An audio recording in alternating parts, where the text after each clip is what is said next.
Hi boys and girls. Okay, you should have created your eyes for your animal, your noses. We painted those last week. We will be painting the snout onto our actual animal when we get the fur assembled. So today we're going to be using that neutral paper that we created, or I have some newsprint hopefully.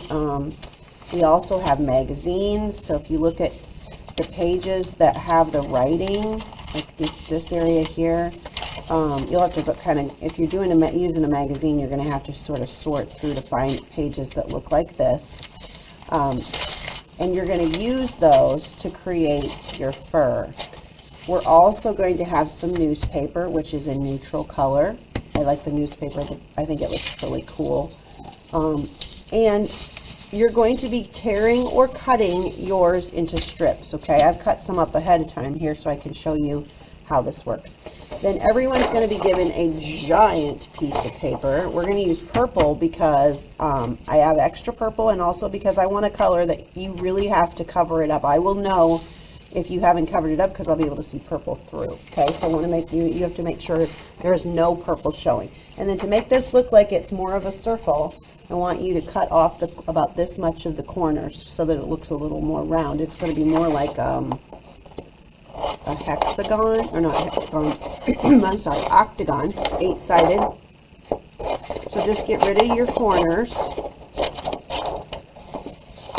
All of these wrong.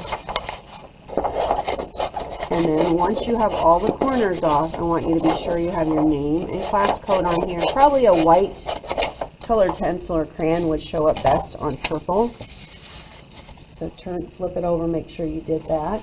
And then get your paper ready. Once you have your paper ready, I did some torn paper here to show you. You could tear your paper.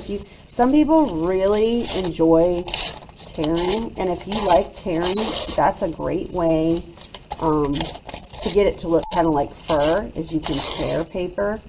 If you aren't comfortable with that, or it doesn't bring you any kind of joy, then cut your paper into strips. You're going to need a glue bottle for this because we're going to be gluing these down to your background. Okay, I'm going to set these aside. So I'm going to just use these for now. You're going to start on the outside, and you want you want a lot of overlap inside, but on the outside, you decide how big you want it to be, and then you can just like tear these or cut them. You know, some kids really want them to be pointed. I would say if you want them to be pointed, it's going to take you a long time.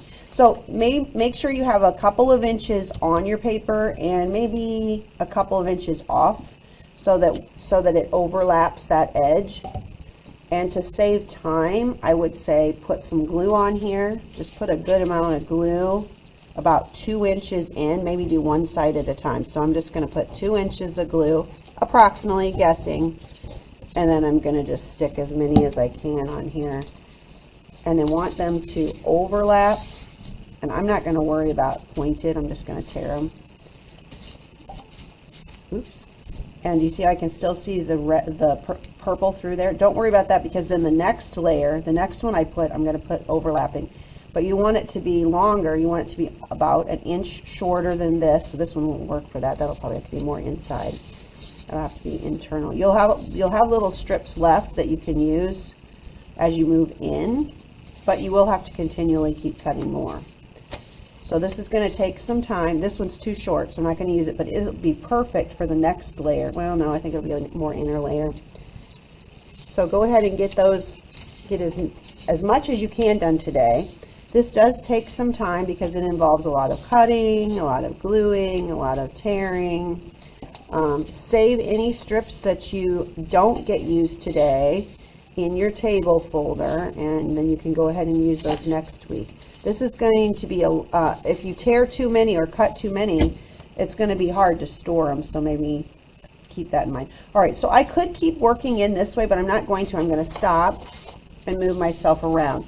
Your goal today would be to try and get this whole outside area done. Then next week we can move in. When this is all completely covered, then we're going to be cutting out our nose and our eyes, and we're going to paint before we glue them down, we're going to paint a snout in the center to glue our nose and eyes into, okay? That will come later but we all need to work really hard to stay together here so that when we get to that point, you're ready to do it with me, okay?